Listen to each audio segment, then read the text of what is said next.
नमस्कार, मी अगस्त्य पुन्हा एकदा तुम्हा सर्वांचं एडियन बातमीपत्रात मनपूर्वक स्वागत करतोय। आज दिवसभरात घडलेल्या संपूर्ण घटनांचा आढावा आपल्याला घ्यायचाच आहे, परंतु त्या अगोदर नजर टाकूया आज दिवसभरात घडलेल्या काही महत्त्वाच्या आणि ठळक घडामोडींवरती।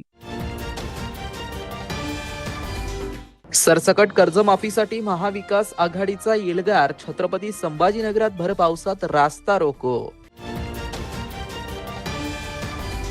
तर 25 वर्ष दारुड्या नवऱ्यासोबत संसार, आता तरी दारू सुटावी म्हणून महिलेचा अनोखा नवस। वटपौर्णिमेच्या वडाच्या झाडाला दारूच्या बाटल्या बांधून केली पूजा। आता बघूया सविस्तर बातम्या। राज्यातील महायुती सरकारच्या कर्जमाफी धोरणाविरुद्ध आणि शेतकऱ्यांच्या विविध प्रलंबित मागण्यांसाठी महाविकास आघाडीने छत्रपती संभाजीनगरातून एल्गार पुकारला।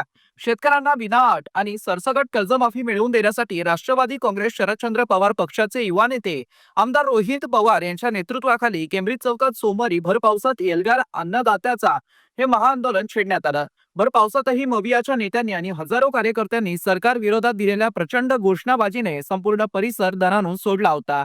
या संदर्भात सविस्तर माहिती अशी की राज्य शासनाने जाहीर केलेली चालू कर्जमाफी पूर्णपणे फसावी म्हणून त्यातील क्लिष्ट व जाचक अटींमुळे मराठवाड्यासह राज्यातील हजारो शेतकरी कर्जमाफीसाठी अपात्र ठरत आहे। या अन्यायाविरुद्ध आमदार रोहित पवार यांनी यापूर्वी पंढरपूर येथे आमरण उपोषण केलं होतं। त्यावेळी सरकारने दिलेलं ठोस आश्वासन पाळलं नसल्याने रोहित पवारांनी पुन्हा एकदा राज्यभराचा जनदौरा सुरू केला। या मराठवाडा दौऱ्याचा शेवट सोमवारी छत्रपती संभाजीनगरच्या केंब्रिज चौकातील ऐतिहासिक रास्ता रोको आंदोलनाने झाला। सकाळी 11:30 वाजेच्या सुमारास सर्व प्रमुख नेत्यांनी चौकात कूच करत रस्ता अडवून धरणं सुरू केलं। हे आंदोलन दुपारी 2 वाजेपर्यंत चालू होतं। आंदोलनाची वाढती तीव्रता आणि वाहतूक कोंडी लक्षात घेऊन केंब्रिज चौकातील 4ही रस्त्यांवर पोलिसांचा कडेकोट आणि छावणीवजा बंदोबस्त तैनात करण्यात आला होता। रास्ता रोको सुरू झाल्यानंतर काही वेळातच गोंधळ वाढल्याने महिला पोलीस अधिकाऱ्यांनी राष्ट्रवादीच्या राष्ट्रीय कार्याध्यक्ष खासदार सुप्रिया सुळे यांना बळजबरीने ओढत पोलिसांच्या व्हॅनमध्ये बसवून ताब्यात घेतलं। त्यानंतर काँग्रेसचे प्रदेश अध्यक्ष हर्षवर्धन सपकाळ, खासदार डॉक्टर कल्याण काळे, राष्ट्रवादीचे प्रदेश अध्यक्ष शशिकांत शिंदे, माजी गृहमंत्री अनिल देशमुख, माजी मंत्री राजेश टोपे आदी बड्या नेत्यांची पोलिसांनी एकापाठोपाठ एक धरपकड केली। मात्र नेत्यांना ताब्यात घेऊन नेल्यानंतरही आमदार रोहित पवार हे स्वतः शेवटपर्यंत कार्यकर्त्यांसह भर पावसात रस्त्यावरती ठाण मांडून बसले होते। जर अन्नत्याग आंदोलन असलं असतं तर आता आम्ही कदाचित मागे घेतलं नसतं। गेल्या वेळेस पंढरपूरच्या पवित्र भूमीमध्ये आमच्याशी खोटं बोलले, पण हा रस्ता गेले 2 तास शेतकऱ्यांच्या वतीने, शेतकऱ्याच्या हितासाठी, मजुराच्या हितासाठी जो शेतकऱ्यांनी अडवला होता। अनेक लोकांनी, सर्वच लोकांनी जे ट्रॅफिक मध्ये अडकले होते त्यांनी सहकार्य केलं, त्यांचा आभार व्यक्त करतो। पण शेवटी ते सामान्य लोक आहेत। आमच्या आंदोलनाचा फटका सामान्य लोकांना जास्त वेळ बसू नये अशी आमची सगळ्यांची इच्छा होती। त्यामुळे मंत्री महोदयांशी बोलल्यानंतर उद्या 11:30 वाजता मुख्यमंत्री साहेबांबरोबर आम्ही सगळे बसणार आहोत। आता तिथे ते काय करतात, काय बोलतात हे आपल्याला तिथे बघावं लागेल। काय सदृश्य परिस्थिती आहे, एकीकडे शेतमालाला भाव नाही, दुसरीकडे कर्ज थकलेलं आहे, कर्जमाफी योजना आणलेली आहे आणि अशात आता दुष्काळाच्या पुढे सावटामध्ये जात असताना सरकार मात्र हे झोपलेलं आहे। राम मंदिरामध्ये चोरी सुरू आहे, पेपर फुटीचे मोठे प्रकरण एकामागे येत आहे, परीक्षा आहेत मात्र पेपर फुटी आहे, डिग्री आहे मात्र रोजगार नाही। आणि अशा या सरकारला कुंभकर्णात झोपेतून जागा करण्याच्या अनुषंगाने सातत्यानं काँग्रेस पक्ष 2 महिन्यापासून आंदोलनात्मक भूमिका घेतलेली आहे। आणि काँग्रेस आंदोलन करत असताना मित्रपक्ष नात्यानं महाविकास आघाडी आणि इतर शेतकऱ्यांच्या प्रश्नामध्ये देखील प्रत्येक ठिकाणी काँग्रेस हा रस्त्यावर उतरलेला आहे आणि याच्यामध्ये आमचा सहभाग आहे। या सरकारला जागा केल्याशिवाय आमचे आंदोलन थांबणार नाही। गेवराई तांडा येथील उषा श्यामलाड या महिलेने वटपौर्णिमेच्या दिवशी दारूबंदीची मागणी करत अनोखा आंदोलन क्रांती चौक येथे केला। 25 वर्ष दारुड्या नवऱ्यासोबत संसार करत असताना आता तरी दारू सुटावी म्हणून महिलेने हा अनोखा नवस केलाय। वटपौर्णिमेला वडाच्या झाडाला दारूच्या बाटल्या बांधून पूजा केली आहे। त्यांच्या मागण्यांबाबत त्यांनी एडियन सोबत बोलताना माहिती दिली आहे। मला फक्त दारू बंद करायची आहे। माझ्या नवऱ्याची अख्ख्या महाराष्ट्राची दारू मला बंद करायची आणि डायरेक्ट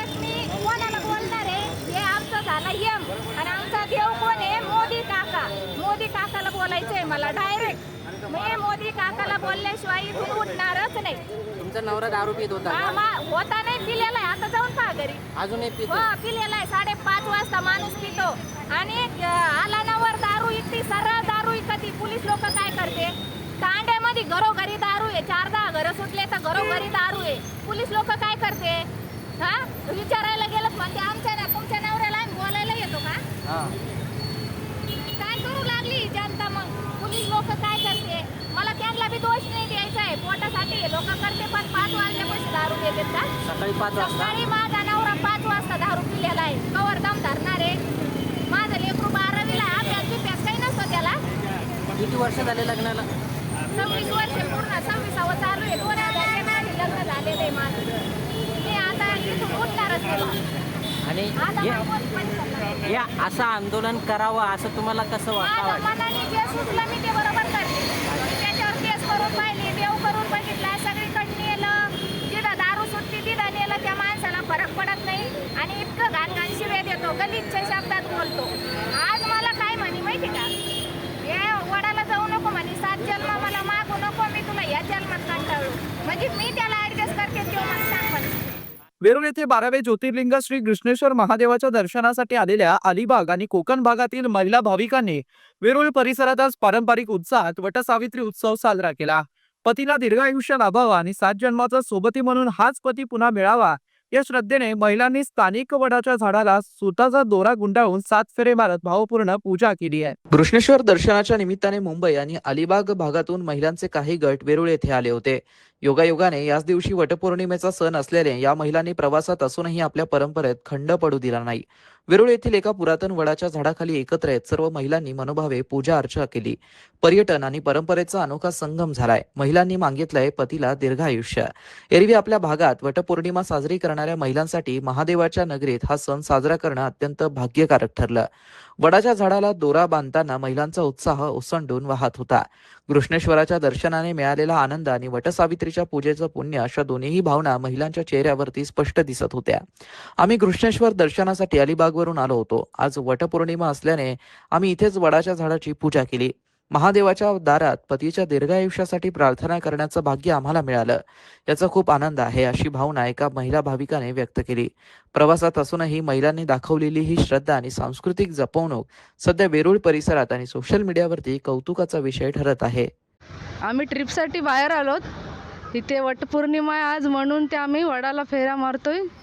हे व्रत नवऱ्यांच्या ह्याच्यासाठी जन्मजन्मीचं असते, साथ देण्यासाठी.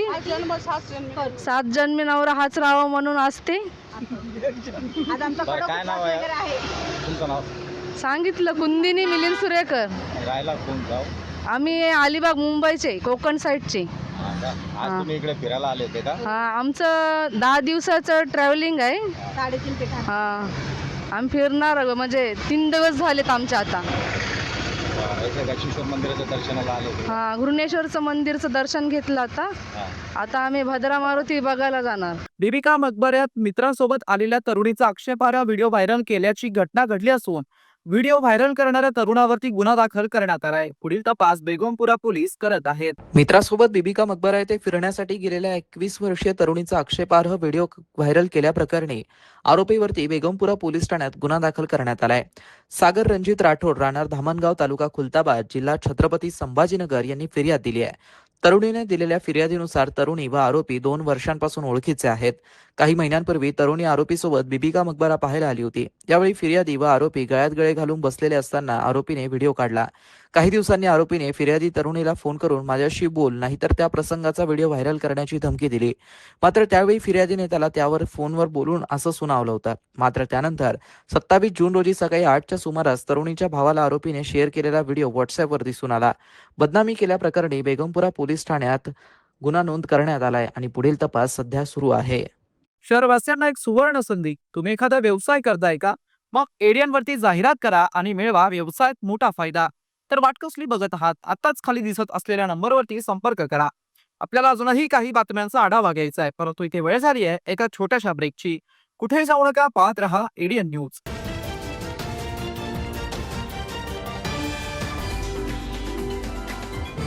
एक फेक सरकारी डॉक्यूमेंट बनाना बहुत मुश्किल है, बिल्कुल नहीं। सबसे पहले ऑफिसर का नाम, डिपार्टमेंट का नाम, उसका नकली बट असली दिखने वाला सिग्नेचर और एक डरावना सा इल्जाम, child pornography, income tax, GST की चोरी, और फिर उसके बाद लिखो नोटिस और सेंड। सब फंसेंगे और हमें मिलेंगे पैसे। गलत। ये साइबर अपराधी हमें डराना चाहते हैं। क्या आप जानते हैं कि सरकारी ईमेल आईडीज हमेशा gov.in से एंड होते हैं। ऐसे नोटिस मिले तो सरकारी वेबसाइट से नंबर लेकर कॉल कर सकते हैं टू चेक कि नोटिस असली है कि नहीं। लगता है अब सब लोग साइबर दोस्त को फॉलो कर रहे हैं। स्कैमर्स के घिसे पिटे तरीकों को मत दो attention. India stop, think then take action.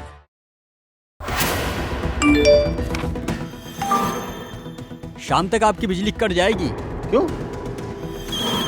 आपके पार्सल में इल्लीगल सामान मिला है। कैसे? तुम्हारा बेटा रेपिस्ट के साथ पकड़ा गया है। कहा? क्या हुआ, डर गए?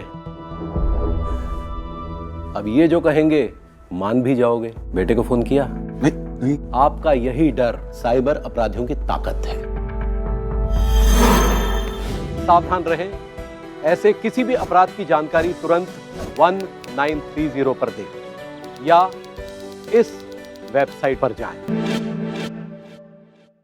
आपका लालच, डर और लापरवाही साइबर अपराधियों के 3 बड़े हथियार हैं। सावधान रहें, ऐसे किसी भी अपराध की जानकारी तुरंत 1930 पर दें या इस वेबसाइट पर जाएं। हाँ, और सबसे जरूरी, साइबर अपराधियों से एक कदम आगे रहने के लिए आज और अभी I4C गृह मंत्रालय के official social media handle cyber Dost को फॉलो करें। साइबर दोस्त का साथ दें और साइबर अपराध को मात दें। रुको, सोचो और एक्शन लो।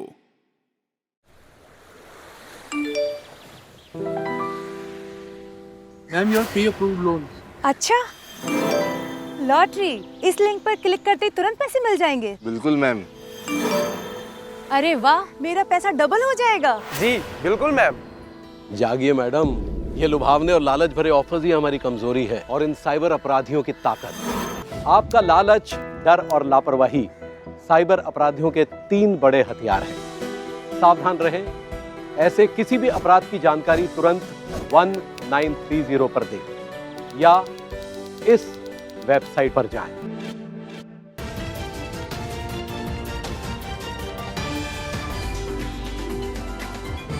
प्रेक्षकांतर पुन्हा एकदा स्वागत। आपण बघत आहात एडीएन बातमीपत्र। खुलताबाद तालुक्यातील कसाबखेडा गावात गेल्या 10 दिवसांपासून पाणी पुरवठा खंडित झाल्याने ग्रामस्थांचा संयम अखेर सुटला आहे।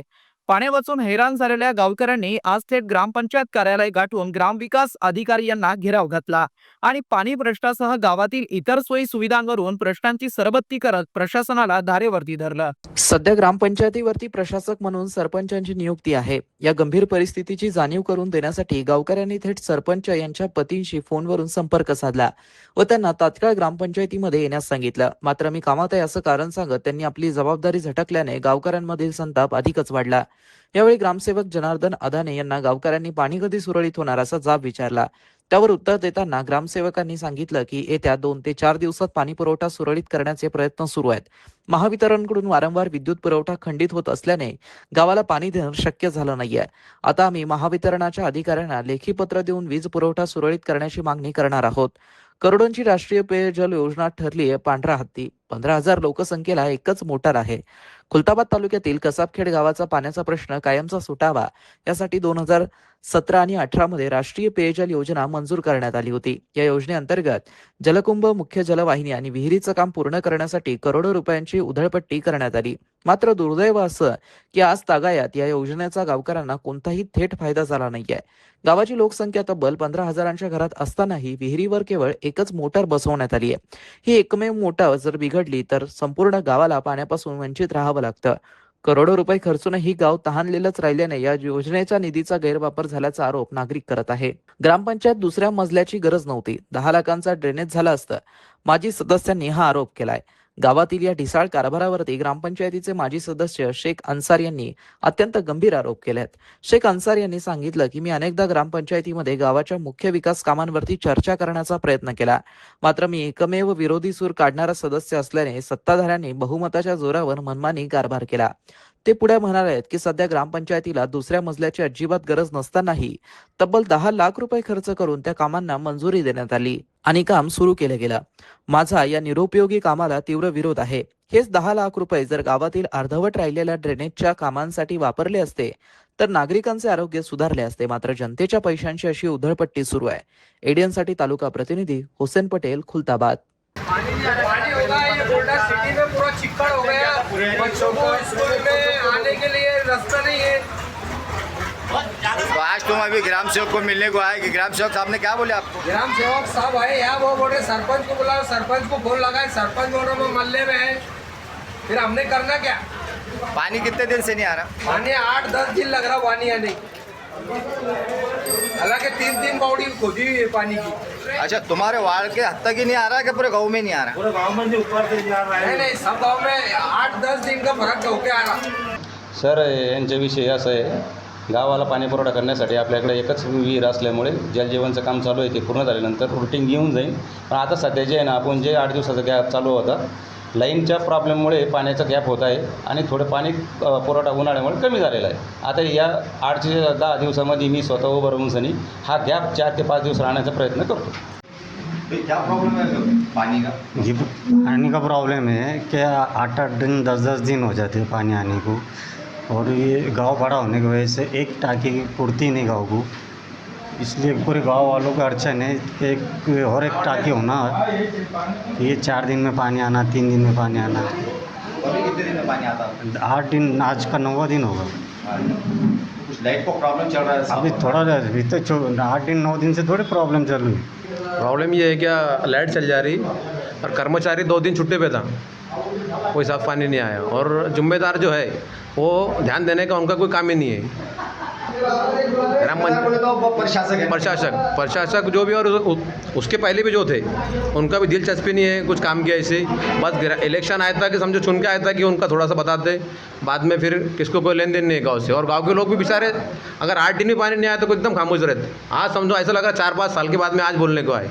और गाँव में समस्या ये है कि भाई राष्ट्रीय पेय योजना जो हुई 2015-16 में, उसके बाद में जो, तो अभी तक वो उसका जो पानी अभी तक गाँव में पानी नहीं पिए वो योजना का। और नहीं चालू, वो टाँकी के अंदर पानी आ रहा। और जल जीवन मिशन योजना जो अभी हुई, उसका भी बॉडी खोद के पड़ी हुई, उसमें अभी मोटर डाले हुई नहीं है। और जो पुरानी जो आ रहा, पुरानी पद्धति से पानी गाँव को अभी तक उसमें चालू है। और 2 पानी की टाँकी जो है तो बंद पड़ी हुई है, और सिर्फ एक ही टाँकी से 1.5 लाख लीटर की जो टाँकी है उस पर समझो गाँव को पानी मिलता। और 8 दिन लोक संख्या आएंगे 12-14 हज़ार। जालना नगर जवळील मेन रोडवरती राहुल नगरामध्ये सोन्या चांदीचं दुकान फोडून चोरट्यांनी तब्बल 26 लाख रुपयांचे दागिने लंपास केले. ही घटना 26 ते 28 जूनच्या दरम्यान घडली असून सदर प्रकरणी पोलीस अधिक तपास करत आहेत. सोन्या चांदीचं दुकान फोडून चोरट्यांनी तब्बल 26 लाखांचे दागिने लंपास केले आहेत. ही घटना 26 ते 28 जूनच्या दरम्यान घडली असून जालना नगर जवळील मेन रोडवरती राहुल नगरात घडली आहे. या प्रकरणी सातारा पोलीस ठाण्यात गुन्हा दाखल करण्यात आलाय. गणेश दिगंबरराव शेडुते, राहणार Balajinagar, main road, Shivshankar colony जवळ यांनी फिर्याद दिली आहे. फिर्यादीनुसार चोरट्यांनी दुकानाचं लॉक तोडून आत प्रवेश केला. दुकानातील 5,75,000 रुपये किमतीचे चांदीचे 100 जोड, 5,75,000 रुपये किमतीचे 3 किलो वजनाचे चांदीचे पैंजण आणि 8,50,000 रुपये किमतीचे लहान मुलांच्या पायातील 200 जोड, 2 लाख रुपये किमतीचे लहान मुलांचे कडे आणि 13,000 रुपये किमतीच्या देव्याच्या मूर्ती, 18,000 रुपये किमतीचे कॅमेरे आणि 2 लाख रुपये रोख असा 26,16,500 रुपयांचा मुद्देमाल लंपास केलाय. छत्रपती संभाजीनगर येथील तक्षशिला बहुउद्देशीय ट्रस्ट संचलित तक्षशिला बुद्ध विहारामध्ये बहुजन प्रतिपालक राजश्री छत्रपती शाहू महाराज यांची 152वी जयंती अत्यंत उत्साहात आणि आनंदात साजरी करण्यात आली. सदर जयंती महोत्सवाचं आयोजन तक्षशिला बहुउद्देशीय ट्रस्टचा भावना सोसायटी यांच्या संयुक्त विद्यमाने करण्यात आली. कार्यक्रमाची सुरुवात तथागत भगवान बुद्ध, बोधिसत्व डॉक्टर बाबासाहेब आंबेडकर आणि राजश्री छत्रपती शाहू महाराज यांच्या प्रतिमांना पुष्पहार अर्पण करून आणि दीप प्रज्वलन करून झाली. कार्यक्रमाचं प्रास्ताविक करताना अशोक तिनगोटे यांनी राजश्री शाहू महाराजांच्या जीवन कार्याचा आणि त्यांनी बहुजन समाजासाठी घेतलेल्या ऐतिहासिक निर्णयांचा सविस्तर आढावा घेतला. कार्यक्रमाचे प्रमुख वक्ते भंते डॉक्टर चंद्रबोधी यांनी आपले विचार मांडताना सांगितलं की महात्मा ज्योतिबा फुले आणि राजश्री शाहू महाराज यांचं बहुजन हिताय धोरण व सामाजिक सुधारणा डॉक्टर बाबासाहेब आंबेडकर यांनी प्रत्यक्ष भारताच्या संविधानात उतरवून त्याला घटनात्मक स्वरूप प्राप्त करून दिला. त्यांनी याविषयी उपस्थितांना सविस्तर मार्गदर्शन केलं. त्यानंतर अंबादासजी रगडे यांनी राजश्री शाहू महाराजांच्या आठवणींना उजाळा दिला. ते म्हणालेत की शाहू महाराजांनी कला क्षेत्राला नेहमीच प्रोत्साहन दिलं. चावडीवरील हजेरी पद्धतीचा जो जाच होता तो दूर करून महाराजांनी ही अनिष्ट हजेरी पद्धत कायमची बंद केली. राजकीय व आर्थिक न्यायापेक्षा सामाजिक न्यायाची भूमिका शाहू राजांची होती आणि ती आजच्या काळातही अत्यंत गरजेची आहे असं त्यांनी स्पष्ट केलं. कार्यक्रमाच्या अध्यक्ष भाषणात BM राऊत यांनी शाहू महाराजांनी चातुर्वर्ण व्यवस्थेविरुद्ध कशा प्रकारे बंड पुकारलं आणि सामाजिक समतेसाठी कशा प्रकारे कार्य केलं यावर सविस्तर मार्गदर्शन केलं. या समाज प्रबोधनपर कार्यक्रमाला उपस्थित परिसरातील नागरिक व मान्यवर मोठ्या संख्येने उपस्थित होते. यामध्ये प्रामुख्याने अशोक तीनगोटे, किशोर ढोले, माधव मोरे, प्राचार्य संजय कांबळे, भानुदास गिरे, विलास मगरे, अंबादास रगडे, वामनराव खरात, डॉक्टर शरद खंडेबराड, राऊतताई, पंचमताई, उजनावती गायकवाड, सुजाता अवचार, रमाबाई शिंदे, प्रज्ञा हेलोडे, विकास अवचार, कपिल हेलोडे आदी मान्यवर उपस्थित होते. ऑल इंडिया ग्रामीण डाक सेवक युनियन छत्रपती संभाजीनगर औरंगाबाद आणि जालना विभागीय शाखेच्या वतीने वेरूळ कन्नड महामार्गावरील हॉटेल शिवसेवा येथे द्वितीय वार्षिक अधिवेशनाची मोठ्या उत्साहात आयोजन करण्यात आलं होतं. या महत्त्वपूर्ण बैठकीच्या अध्यक्षस्थानी युनियनचे विभागीय अध्यक्ष GL गुप्ता होते, तर प्रमुख मार्गदर्शक म्हणून महाराष्ट्र सर्कलचे वरिष्ठ नेते मंडळी उपस्थित होते. अधिवेशनाची सुरुवात नोटीस वाचन आणि मागील सभेच्या मंजुरीने झाली. या प्रसंगी अहवाल काळातील युनियनच्या जमा खर्चाचा सविस्तर ताळेबंद मांडून त्याला मंजुरी देण्यात आली. ग्रामीण डाक सेवकांच्या विविध मागण्या, कामांचे तास, भत्ते आणि सद्यस्थितीतील आव्हाने यावर उपस्थित पदाधिकाऱ्यांनी सविस्तर चर्चा केली. सभेमध्ये अधिवेशनाचे इतिवृत्त वाचन करून त्याला एकमताने मंजुरी देण्यात आली. तसेच अध्यक्षांच्या परवानगीने ऐनवेळी आलेल्या विविध घटनात्मक विषयांवरही सविस्तर उहापोह करण्यात आला. या अधिवेशनाचे मुख्य आकर्षण म्हणजे पुढील 2 वर्षाच्या कालावधीसाठी नवीन विभागीय कार्यकारिणीची निवड प्रक्रिया होती. संघटनेची पुढील ध्येय धोरणे आणि ग्रामीण डाक सेवकांचे प्रश्न आक्रमकपणे मांडण्यासाठी सक्षम नेतृत्वांची निवड करण्यावरती सर्व सदस्यांचं एकमत झालं. या प्रसंगी प्रमुख पाहुणे म्हणून महाराष्ट्र सर्कलचे अध्यक्ष comrade MD Ahir, circle secretary comrade Dinesh Shahapurkar, उपाध्यक्ष comrade Pradeep M Suryavanshi, comrade Devendra Pardeshi, regional secretary comrade Gangadhar Patil Bhilwande, comrade Nivrutti Jadhav आणि परभणी डिव्हिजनचे विभागीय सचिव कॉम्रेड राजेंद्र कुमार सावंत आदी उपस्थित होते. कार्यक्रमाचं नियोजन व संयोजन विभागीय सचिव कॉम्रेड KS डोंगरे, कोषाध्यक्ष कॉम्रेड BT भवर यांच्यासह उपाध्यक्ष comrade Baburao Revgade, comrade Anil Kapure, comrade Vinayak Rautray आणि महिला प्रतिनिधी comrade Bhadait madam, comrade Khandke madam आदींनी केला. बहुसंख्येने उपस्थित ग्रामीण डाक बांधव या भगिनींनी उपस्थित होते. मी Devendra Pardeshi, all India postal employees union postman and MTS Maharashtra सर्कलचा सर्कल उपाध्यक्ष.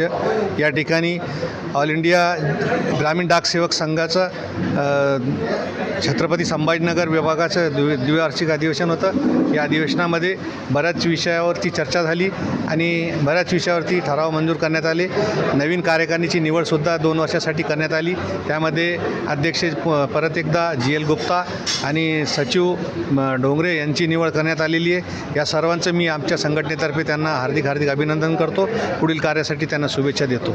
तसेच या अधिवेशनामध्ये जे समस्या मांडण्यात आल्या त्या समस्या सगळ्या ऐकून घेऊन त्याच्यावरती काय उपाययोजना करता येईल याच्यावरती ठराव पारित करण्यात आले. तसेच ज्वलंत प्रश्न जे आहेत, टार्गेटचा विषय, पे कमिशनचा विषय आणि जुनी पेन्शनचा विषय, हे विषय आम्ही देश पातळीवरती घेतलेले आहेत. या विषयावरती देश पातळीवर सरकारला नोटीस दिलेली आहे. जर लवकरात लवकर सरकारनं या विषयावरती विचार नाही केला तर आमचं स्टेप बाय स्टेप आम्ही आंदोलन करणार आहोत आणि सरकार जागा नाही झालं तर आम्ही संपाची सुद्धा तयारी केलेली आहे आणि यापुढे आम्ही देशव्यापी संप केल्याशिवाय राहणार नाही. हे आम्ही सरकारला या आजच्या या अधिवेशनानिमित्त सांगू इच्छितो. धन्यवाद. आज